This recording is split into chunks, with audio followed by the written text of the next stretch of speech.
Hi అండి, welcome back to my channel. ఈరోజు మన వీడియోలో కొరమేను చేపల పులుసు చేసుకోబోతున్నామండి. ఇంట్లోనే ఈజీగా సింపుల్గా ఎంతో టేస్టీగా ఎలా చేసుకోవాలో చూద్దాం రండి. దీనికి ముందుగా 5 టమాటాలను ఉడికించుకుని చల్లారిన తర్వాత చింతపండు టమాటా గుజ్జును వేరు చేసుకుని పక్కన పెట్టుకోవాలండి. పులుసుకు కావాల్సిన పదార్థాలు ఉప్పు, పచ్చిమిర్చి, పల్లీలు, జీలకర్ర దీన్ని పేస్ట్ చేసుకుని పెట్టుకోవాలి. ఆనియన్ పేస్ట్, కొత్తిమీర, ఫిష్ మసాలా, అల్లం వెల్లుల్లి పేస్ట్, కారం, చింతపండు టమాటా గుజ్జండి. ఇవి పక్కన పెట్టుకోవాలి. దీనికి ముందుగా స్టవ్ మీద ఒక ప్యాన్ పెట్టుకుని ఆయిల్ వేసుకోవాలండి. చేపల పులుసుకి ఆయిల్ అనేది ఎక్కువే పడుతుంది. ఆయిల్ వేడైన తర్వాత పచ్చిమిర్చి వేసుకుని బాగా ఫ్రై చేసుకోవాలండి.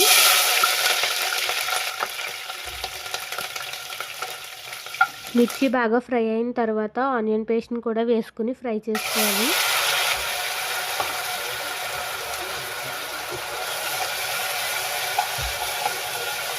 దీంతో పాటు అల్లం వెల్లుల్లి పేస్ట్ కూడా వేసుకుని పచ్చివాసన పోయేంత వరకు ఫ్రై చేసుకోవాలి.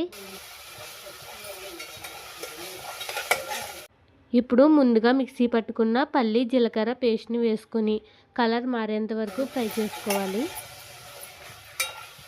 ఈ విధంగా మసాలా అనేది కలర్ మారిన తర్వాత కరివేపాకు, తగినంత ఉప్పు, తగినంత కారం వేసుకొని బాగా కలుపుకొని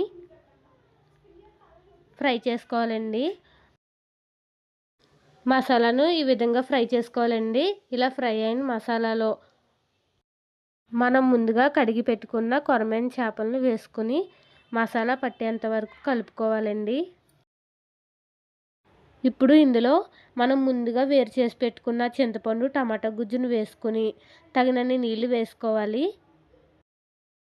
తర్వాత పులుసు మరిగేంత వరకు మూత పెట్టుకుని ఈ విధంగా పులుసు మరిగిన తర్వాత చివరిగా ఫిష్ మసాలా వేసుకుని కొంచెం కొత్తిమీర వేసుకుని ఇంకొక 5 మినిట్స్ మూత పెట్టుకుని ఉడికించుకుని సర్వ్ చేసుకుంటే ఎంతో టేస్టీ అయిన కొరమేను చేపల పులుసు రెడీ అండి. ఒకసారి మీరు కూడా ఇంట్లో ట్రై చేసి చూడండి. ఎలా వచ్చిందో కామెంట్ చేసి చెప్పండి. మీకు ఈ రెసిపీ నచ్చితే మీ ఫ్రెండ్స్కి, మీ ఫ్యామిలీకి షేర్ చేసి, లైక్ చేసి, సబ్స్క్రైబ్ చేసుకోండి.